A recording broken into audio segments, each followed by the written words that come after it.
It seems like every single day, more and more and more MAGA mouth breathers in the right-wing media space are starting to turn on Trump. They're abandoning ship, and they're telling their viewers that, look, it's time to call it on Donald Trump.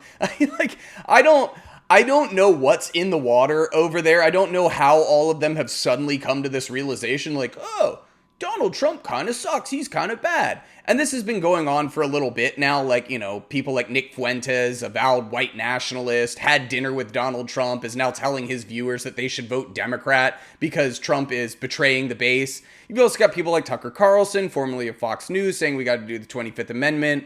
You got the Brosphere guys, Joe Rogan, Theo Vaughn, Andrew Schultz. They're all talking about 25th Amendment.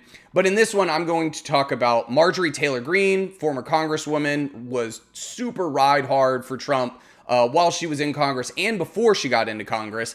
And Candace Owens, who was literally one of his most loyal foot soldiers, they both go after him, and it's beautiful to watch. So let's start here with Marjorie Taylor Greene. She's going to tell you what she thinks about Trump now. All the things that happened, we supported him through thick and thin. And that has glued people to think they have to support him through anything and everything. And that's wrong. That's absolutely wrong.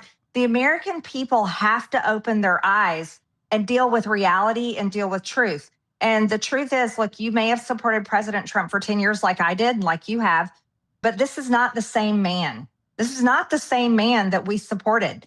Yes, he is. Yes, he is. This is the thing I can't stand about all these Johnny-come-lately Republicans. He's not the same person I voted for. Yes, he is, okay? You pretend as if we have not had an entire decade of watching Trump operate in politics and pretending like, well, this isn't what I wanted. So, like, let's say 2016, okay? Nobody really liked Hillary Clinton. You go, all right, I'm going to roll the dice on this guy, Donald Trump, And maybe you voted for him because you thought, well, he's rich and he's a great businessman and he's going to be great for the economy, right?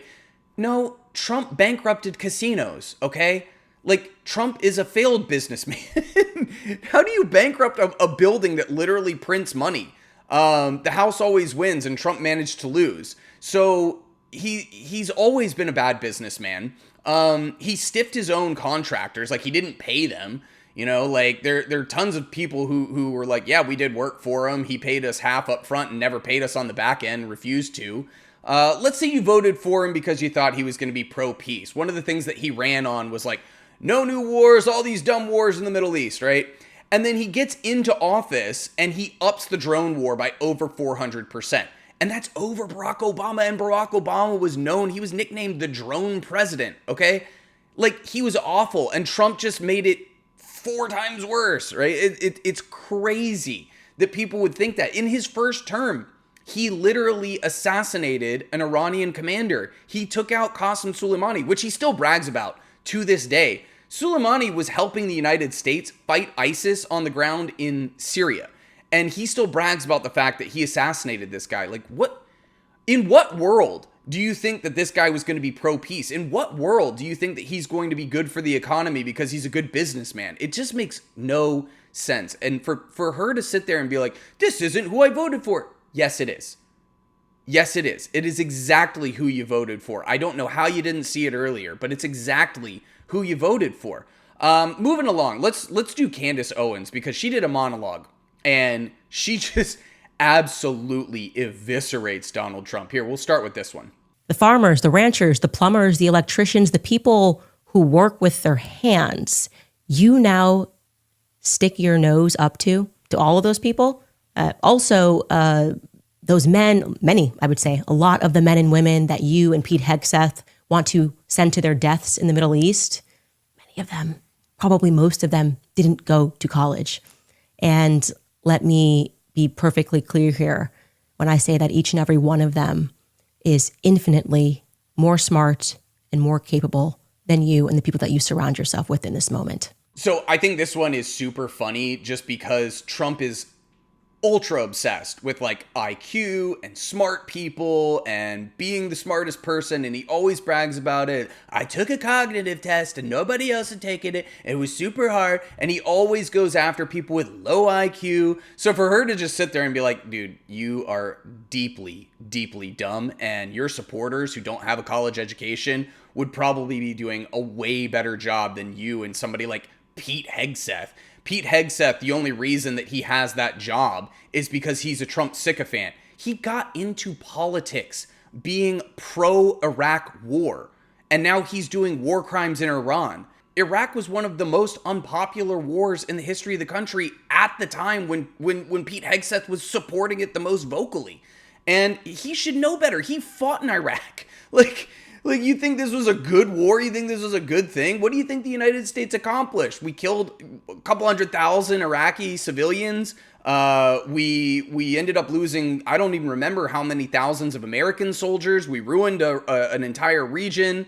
We wasted, $7 trillion in Iraq or something like that. And he's riding hard for that. And he's doing the same thing in Iran, or he wants to do the same thing in Iran. Let's go on, because she's going to continue to just dog him. Here, take a look. People will not fight beside, behind, or for someone who is fundamentally disloyal. Okay?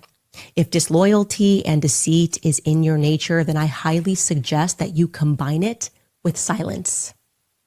You can be what you are, but I would advise you do it quietly, Trump. Because MAGA is no longer commanded by you, and you know it. You know it. You belong to the Epstein class. That is your legacy now.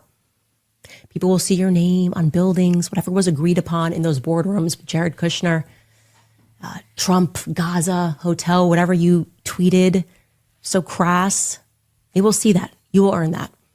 And then when they see it, they will think about how many children had to die or be raped by men on islands so that you could stick the Trump name upon a building. Okay, I think this thing about loyalty is also super funny because, again, Trump, positioned himself as I'm going to be like the everyman president. I'm going to take care of the blue-collared workers. That's how he won that vote. And his only major legislative accomplishment in his first term was the Tax Cuts and Jobs Act, in which 83% of the benefits went to the top 1%. He gave a giant tax cut to himself and all of his rich billionaire donors and buddies. That's who he helped. And the thing about being loyal or disloyal, again, I just talked about this with Marjorie Taylor Greene. He stiffed his own contractors. You act like he has, any kind of loyalty to anyone.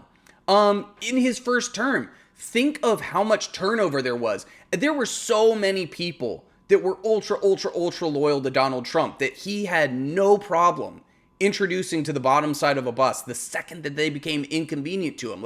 His own attorney, you got Michael Cohen, his own vice president, Mike Pence, was the most loyal Trump ball coddler there was.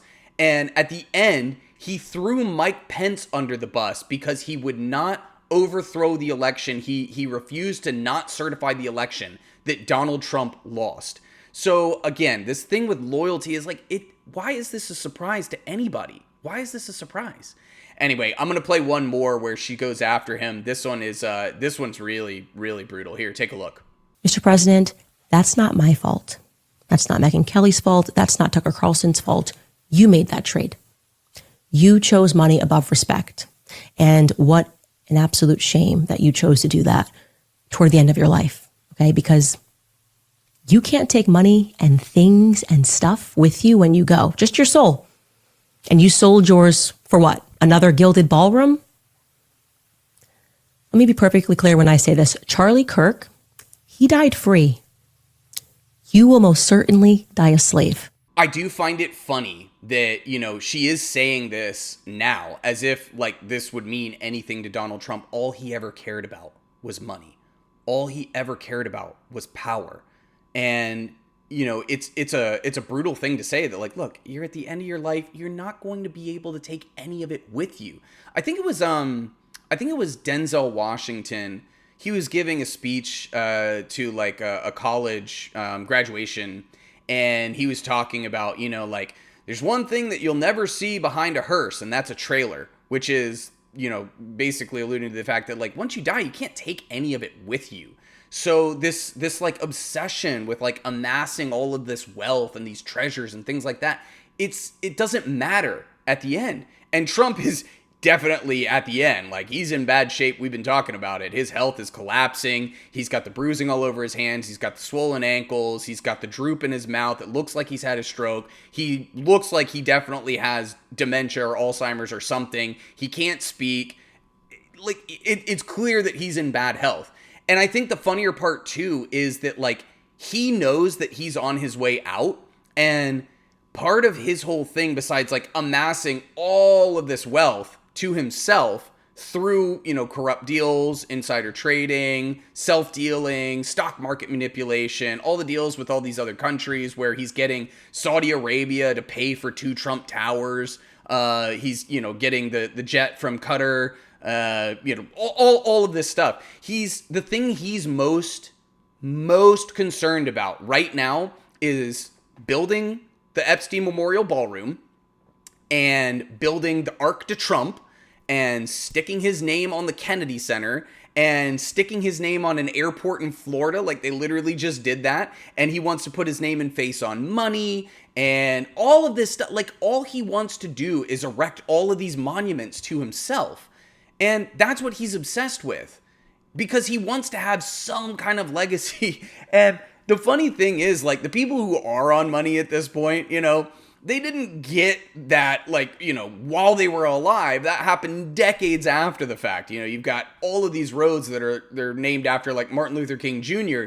That was a while after Martin Luther King Jr. died. But he wants to do it while he's still alive. He wants to erect all of these monuments to himself while he's still alive, so that he can say that, like, oh, I had my name on a building. It's crazy, man. So my problem with this is, yes, they're saying the right things, but it's too little too late. Marjorie Taylor Greene, Candace Owens, Tucker Carlson, all of these people, you rode super, super hard to get Trump elected. Not once, not twice, but 3 times. And on the 3rd time, this is after he wrecked the country in the first term. This is after you knew that he started an insurrection to try and overthrow democracy so that he could stay in power. This is after he was found guilty on 34 counts, or liable on 34 counts of tax fraud, business fraud, real estate fraud, all of this stuff. This is after he was found liable of sexual assault. Like, he had to pay out like $80-something million to E. Jean Carroll. So, like, after all of that, you still tried to get him elected a 3rd time. And now you're going like, hey, Trump's kind of bad. Like, fuck you. You're the reason we're in this position in the first place. People who have millions and millions and millions of followers, which is not me, but people who have millions of followers and a giant platform that they could have said all of the stuff that everybody on the left has been saying, even like the liberals have been saying for the last 10 years, warning people, hey, look, don't fall for it. You instead opted to platform and support a guy who is a bloated, demented, pedophile, war criminal, and all he does is try to enrich himself. And we knew all of that. And you tried to get him elected again, and now all of a sudden you're coming out and say, well, this isn't who I voted for. Yes, it is, and you need to own it.